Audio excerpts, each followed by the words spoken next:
Welcome to California Sunshine, Citrus Label Art of the Redlands District. When we think about the citrus industry in the late 19th and early 20th centuries, most of us probably imagine a seemingly idyllic scene of orange groves like this one. But before we get going, it's important to acknowledge that every industry requires many, many different people from all walks of life, from many places, speaking different languages to make them function, creating interactions and struggles that are anything but idyllic. The flip side of the fortunes made in this industry was sometimes exploitive labor practices and tough working conditions for those who did the hardest work. But that's a topic for future programs. For today, an interesting concept is that even though comparatively few groves remain, Redlands' cultural and civic identity is wrapped up in the citrus industry.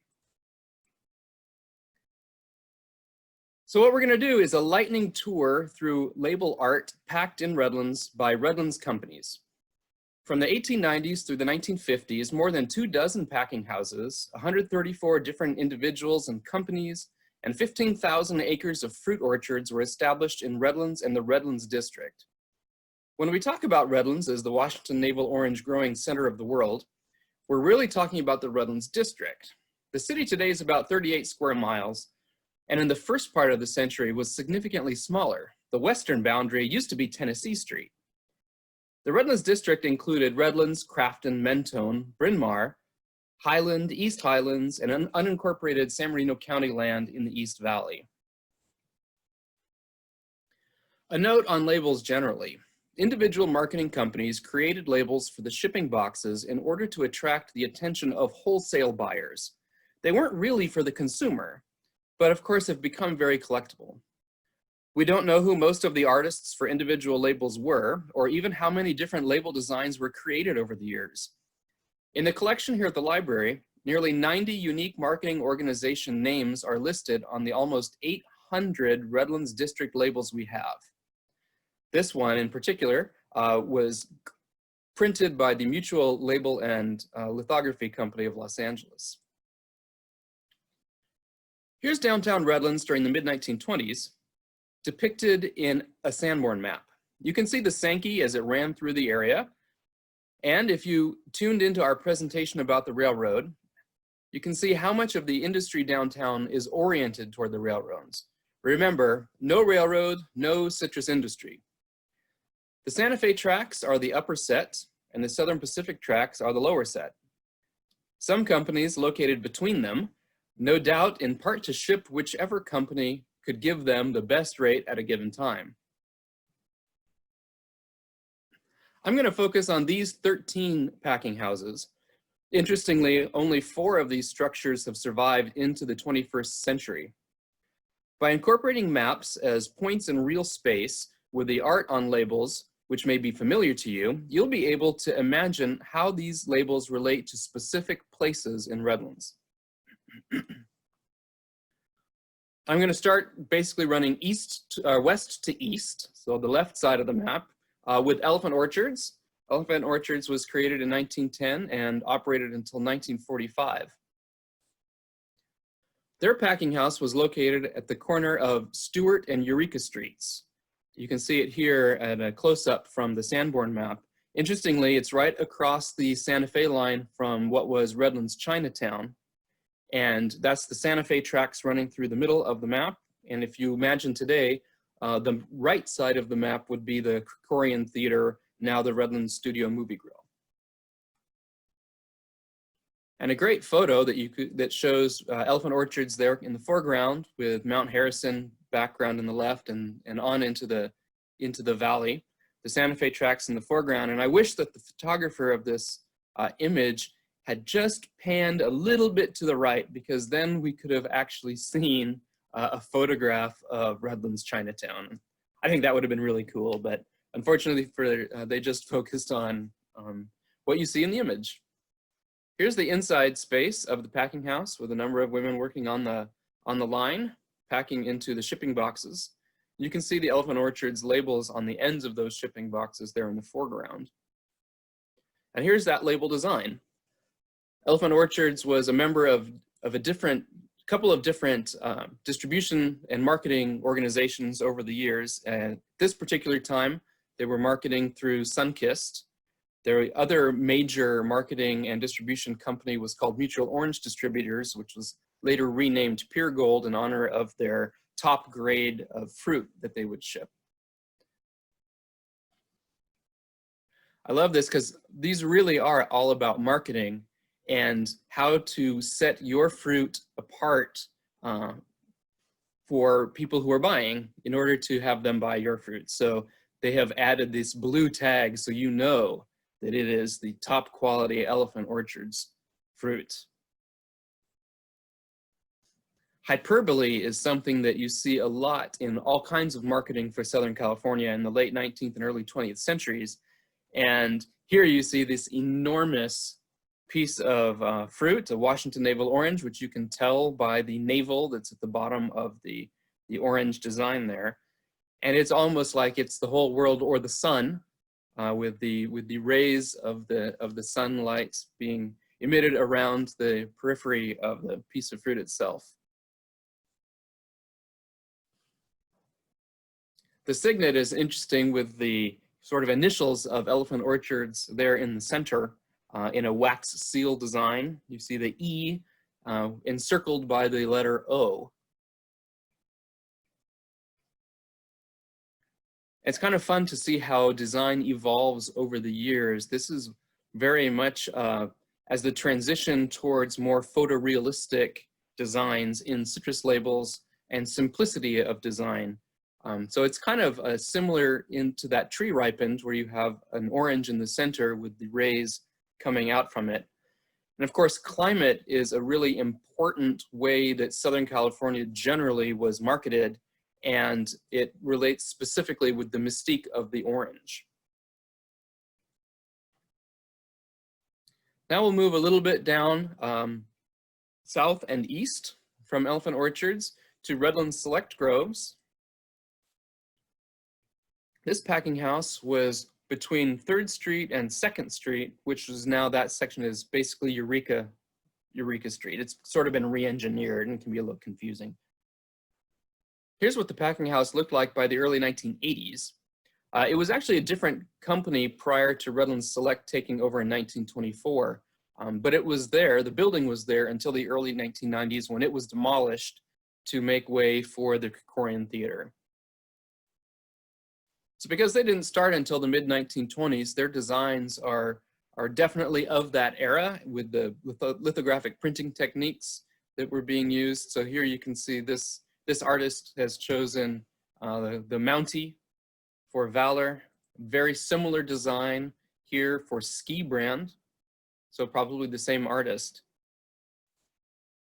Now I want to take a second to talk about stock labels. A stock label was created by several different lithography companies as something that marketing organizations could get that had some kind of image or design on them already, and they could just overprint whatever information they needed to make it specific to that company at the time. Here's a label that is for grapefruit called Imperial Pride. Of course, in Redlands and the Redlands District, not a whole lot of grapefruit being grown, but in the Imperial Valley, there was a lot of grapefruit being grown. So here, the Imperial Pride doubtless refers to its being grown in the Imperial Valley. Depictions of native peoples were very popular for several citrus marketing organizations. This is a Union Litho company design and its chief brand. Sometimes labels would evolve or small things would change about them from one to the next, creating interesting variations. So you see there's an overprint of a circle on the left side there. We don't know exactly what was under that overprint, but here's another version of the same label, and here you can see that the California Red Ball, which was one of the grades, the lower grades of fruit. Here we have the Santa Fe brand, Pueblo people being depicted here with a sun-kissed wrapped fruit.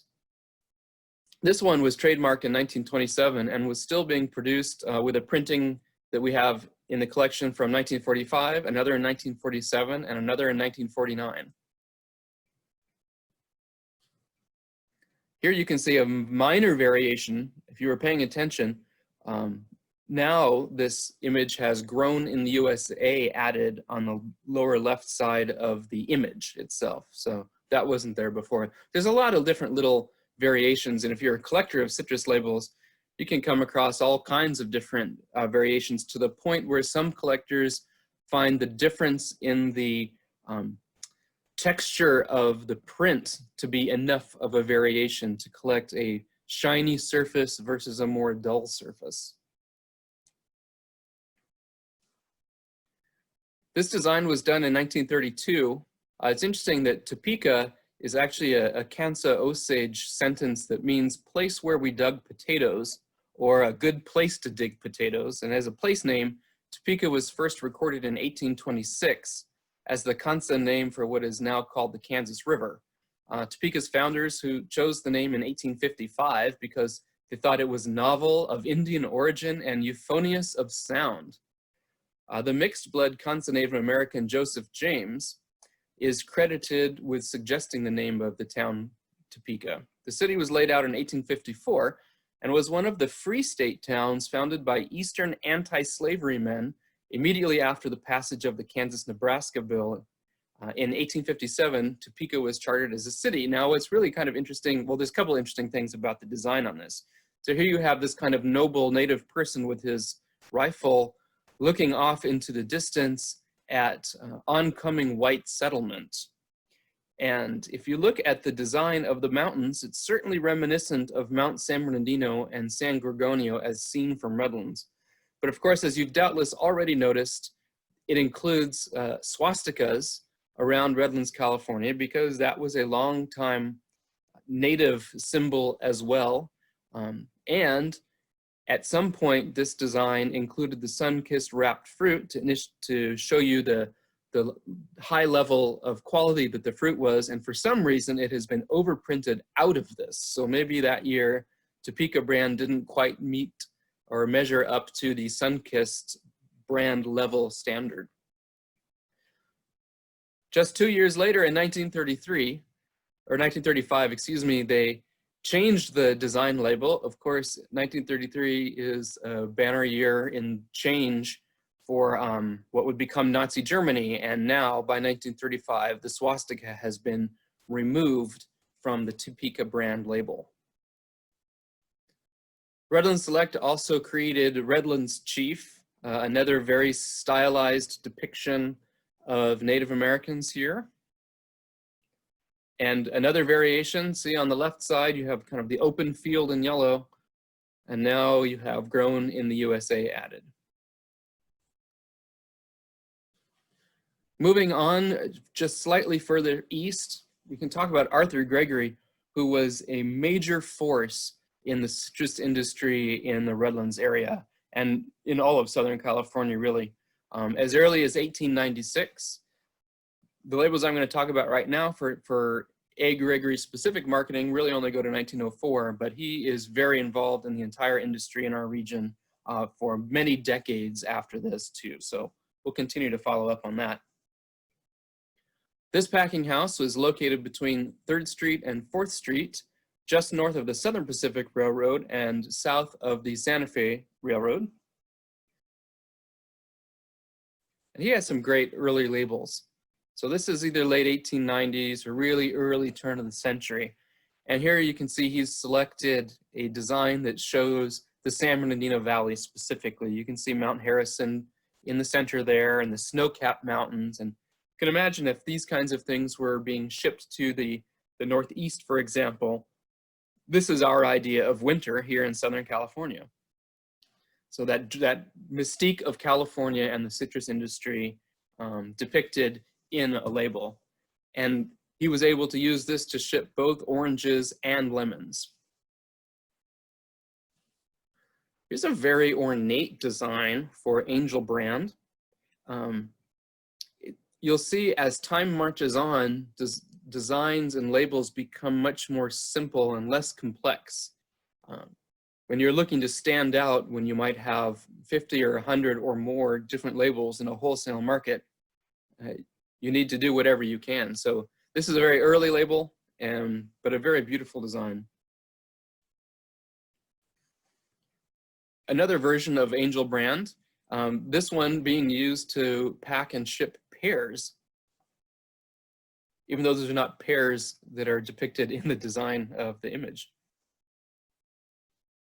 Orange Blossom brand, kind of similar to that other design you saw.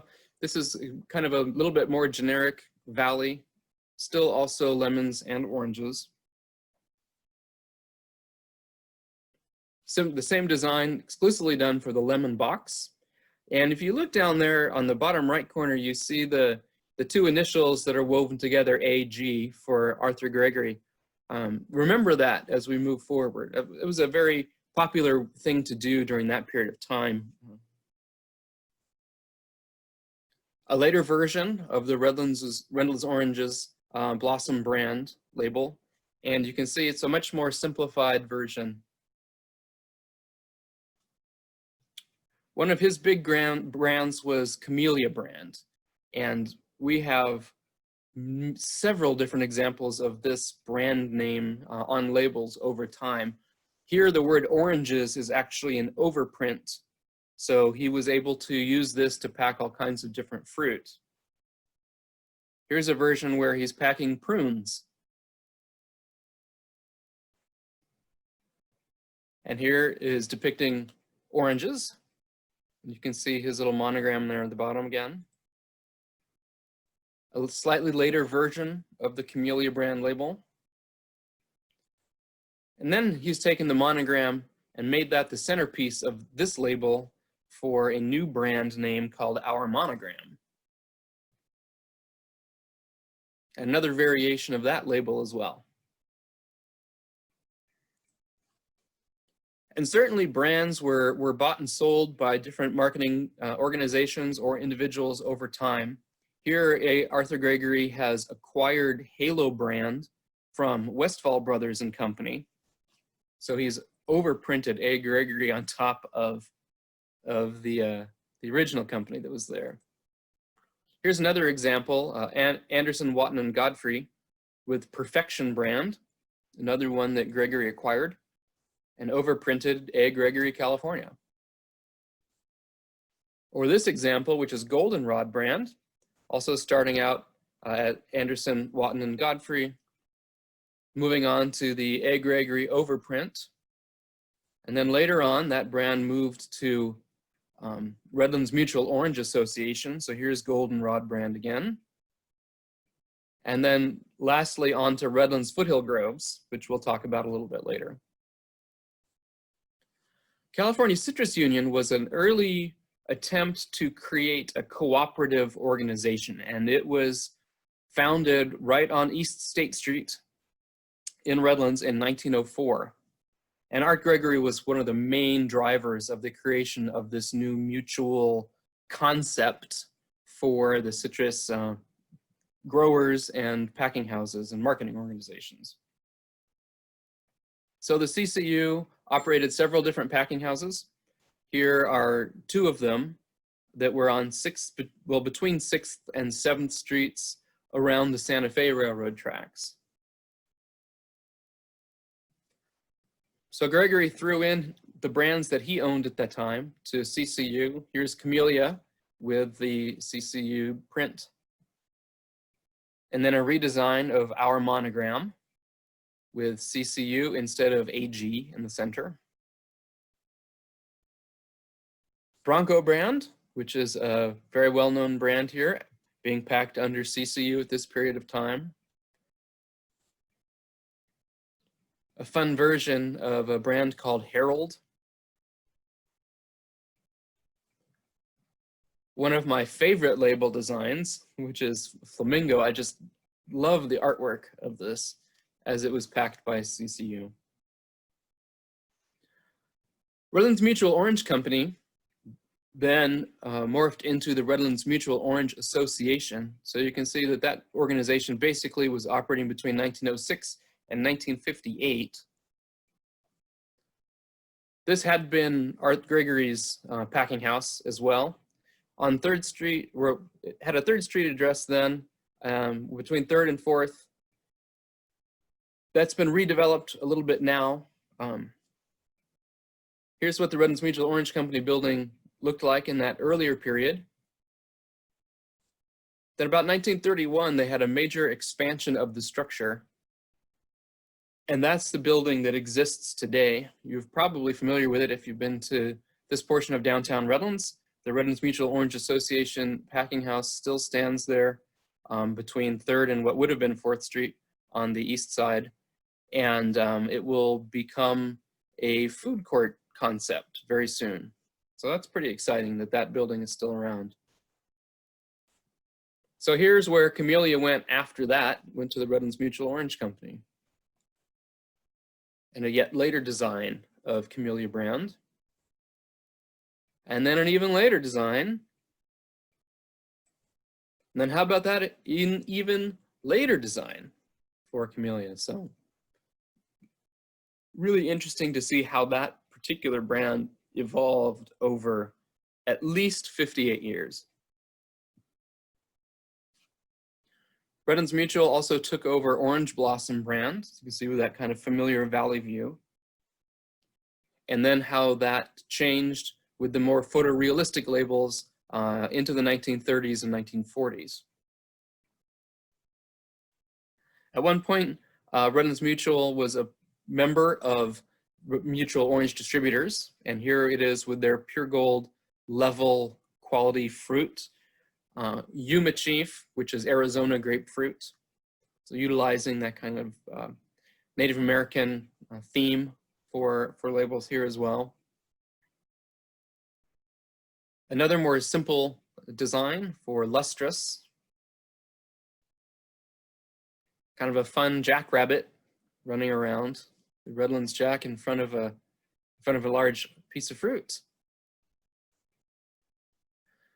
Now I'm going to talk about one building that was a couple different companies over time. Started out in the 1890s as the Haight Fruit Company. For 5 years, it was the Redlands Eclipse Orange Association, and then became the Haight Bethel Company. So here is that building. It's located on 5th Street, just south of the the Santa Fe Railroad tracks.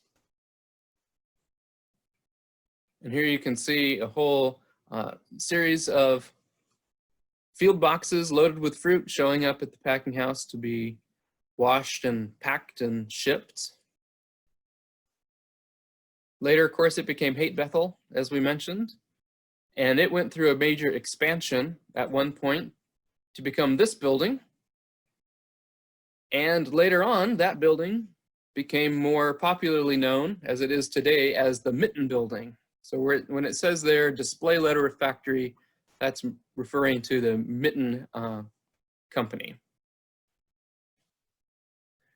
Some really nice labels came out of this in part because the designs were so early from beginning in the 1890s. Here's California Poppy brand.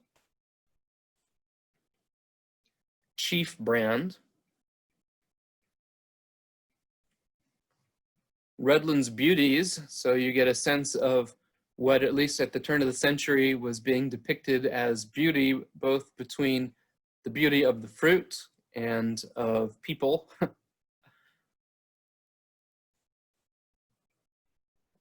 Golden West brand. What I thought was kind of interesting about this label is that they didn't put Redlands as the center of the globe, which they might have done, but you certainly see that that North America and the Americas generally are the center of the world. An Atlas brand, except instead of holding the world on his shoulders, he's holding a large piece of fruit. Moon brand, which is a fun label with the depiction of the man in the moon looking down upon the beauty of the valley at night with California oranges. Another version of that label. Now onto the Stewart Fruit Company. They were operated for 15 years here in town, and there is their packing house there between 5th and 6th Street by the Santa Fe tracks, that upper building. So here's one of those stock labels where they went to the Los Angeles Lithographic Company in this example and got a label that they could just print their own name on top of.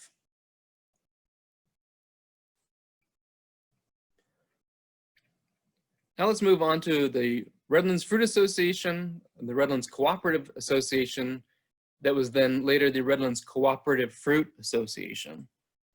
So this is that same little section of Stewart Company, but you can see on the right side is Redlands Fruit Association packing house. So that's at 6th Street on the west side of the street by the Santa Fe tracks. And here is a slightly later version where now the Redlands Cooperative Association is operating on both sides of the streets. So that's the Santa Fe tracks you see at the top and the Southern Pacific tracks you see at the bottom of the map. And notice that it's interesting in the Sanborn maps, the color that was used in the drawing of the building to shade it indicates the type of material that was used in its construction. So when you see the pink color, that's referring to brick, and the yellow is wood frame. So you can notice that the Redlands Cooperative Association building there on the right side is all a wood framed building. Here's what it looked like in a photo taken by Donald S.C. Anderson in the 1950s. And then remember what happens sometimes to buildings that are made entirely of wood. Unfortunately, about 1980, the Redlands Cooperative Fruit Company burned.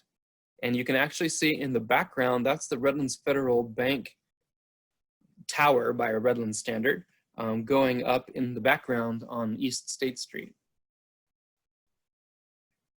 Some of their labels, Sunlight brand here, you can see using only 3 different colors, they managed to create this label. Luxury brand with the sun-kissed wrapped fruit, indicating it's the highest grade of fruit. Newsboy brand, which actually went through many different designs of the label, the earliest of which actually had the newspaper underneath the arm of the newsboy with the masthead of the Citrograph, which was an early Redlands weekly newspaper. And here is sun-kissed 2nd grade fruit, indicated by the red ball. Royal Night, depicted there with the sun-kissed wrapped fruit. And a later version of Royal Night. Here's a lovely swan brand. You see the swan floating in the pond. Kind of idyllic scene there. Now we'll move on to the Redlands Orange Growers Association. So they were in operation from 1896 to 1958. Here's their packing house that was on 5th Street between 5th and 6th and south of the Southern Pacific Railroad tracks. That's Redlands Boulevard that runs along the bottom of the map. Here's that packing house early on, and you can see that the large wagons are coming in with field boxes there loaded on the back. Inside the packing house, it's great. You can almost make out the label design on the ends of those shipping boxes there. This is actually a hand color tinted lantern slide of the interior of the packing house. Here's what the packing house looked like by the early 1950s. And some of their labels, things like Caddy.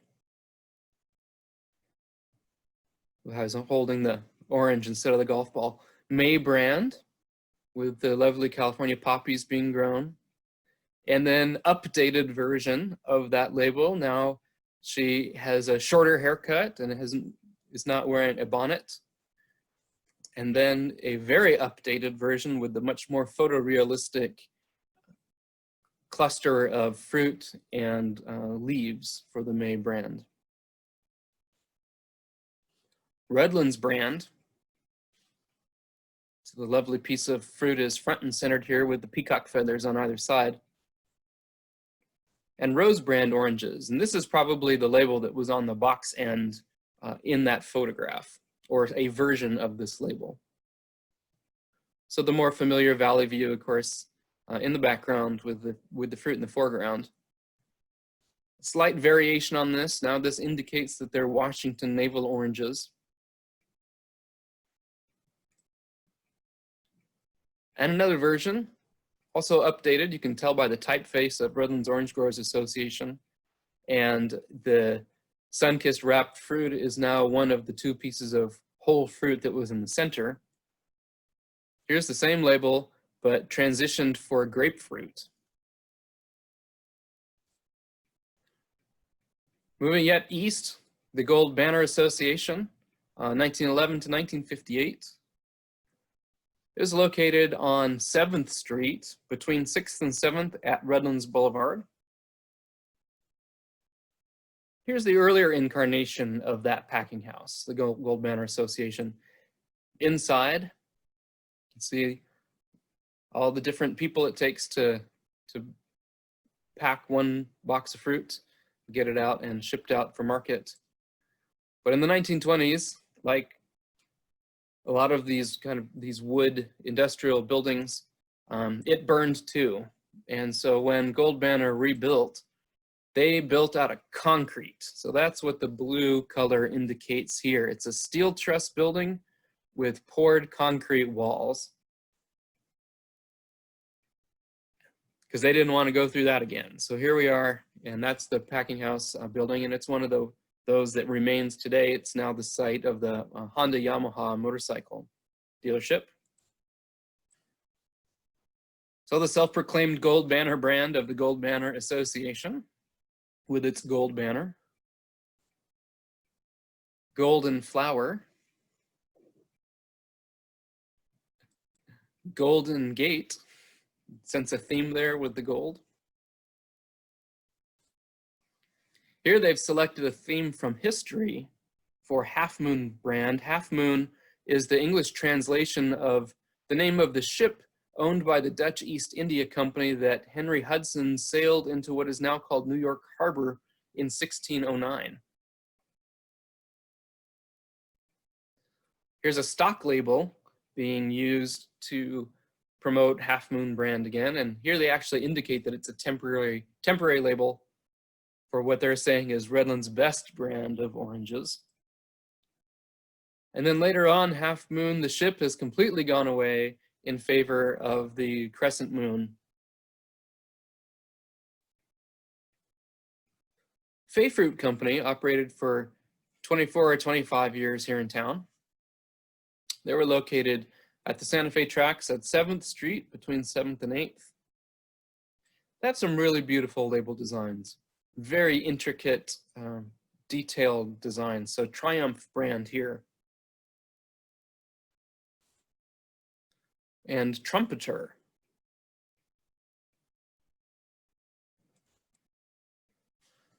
I.L. Lyon and Sons was a major force in citrus growing in Redlands for nearly 50 years. That packing house is on 7th Street by the Santa Fe tracks on the north side and 8th Street on the east. And there's the early packing house, another wood frame structure. One of the sons of I.L. Lyon and Sons was Eldridge M. Lyon, longtime trustee of A.K. Smiley Public Library and donor of the Lyon Wing at the library, which houses the assembly room and was built in 1926. Here you can see the interior of that packing house as fruit was being packed. So that's some interesting. They chose a number of wildlife because I'm sure inspired by the lion, go with wildlife as a theme. So here's Lion's Best with a big lion, Redlands, California. Here they've added Redlands and Highland to Lion's Best. This is an interesting label because it doesn't actually have a brand name associated with it. So collectors have named it Bison brand in order to be able to refer to it, but it doesn't actually have a brand name. Here, what's kind of interesting about this Lion & Sons label is you have the bald eagle. And initially, this is another one that really didn't have a brand name.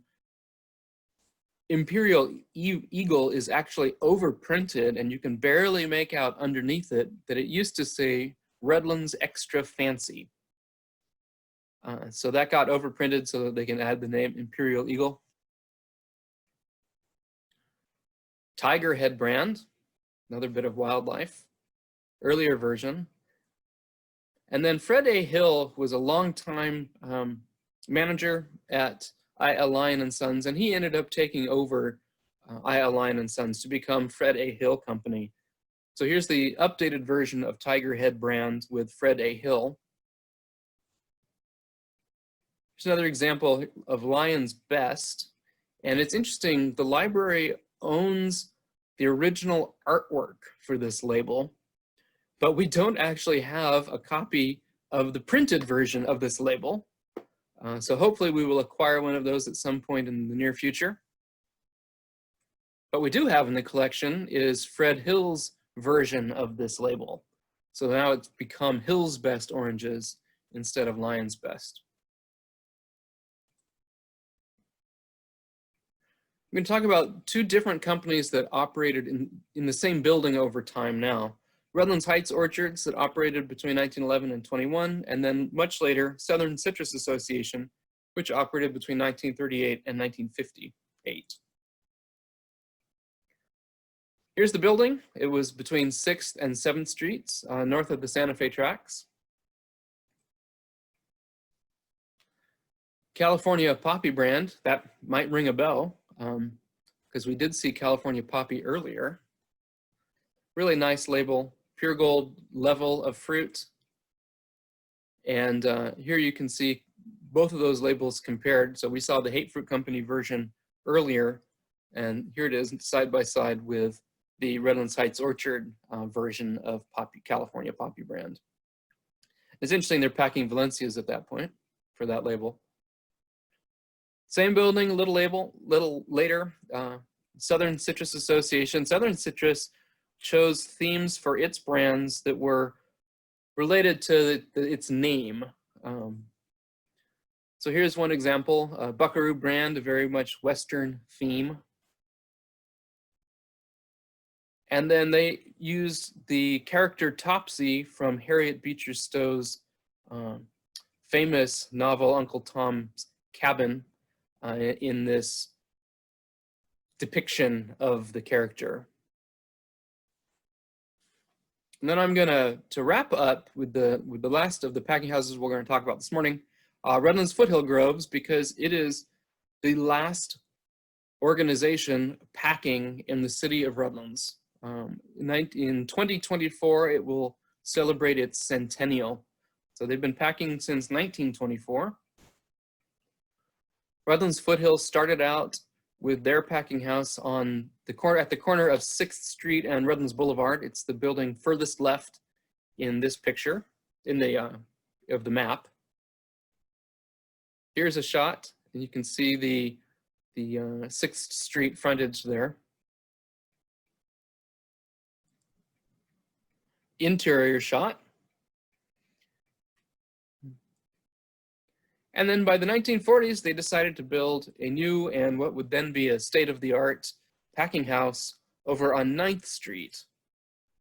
And so this is that packing house. That's the same location and same buildings they're still packing from now. I'm told that this packing house, because of modern equipment and the ability to use technology, can pack as much fruit as all of the other packing houses of the earlier era combined. Just pretty remarkable. Here it is on the map and some of its labels, which they are still using, interestingly. So Bronco brand is a brand name that they're still packing under. You might remember the earlier version of Bronco brand when it was being packed under the California Citrus Union name. So there's Bronco. Sunny Cove, a nice little valley scene landscape. And then Foothill brand, very convenient for Redlands Foothill. And then Redlands Foothill brand with its nice valley view. And so those are labels that they're actually still packing under today. I'm going to close with Canyon Crest brand, just because it is so quintessentially Redlands from that early period of time. This design was taken from a view from Canyon Crest Park, which was Albert and Alfred, and then later Daniel Smiley's western residence here in town. Today we call it Smiley Heights. You can see that the buildings in the middle of that hilly grove, you can imagine that if it had the two towers, you would be seeing the Burridge Mansion today, and then Mount San Bernardino in the distant background. So when shipping fruit back to other parts of the country, you could send along this little view of Redlands as well.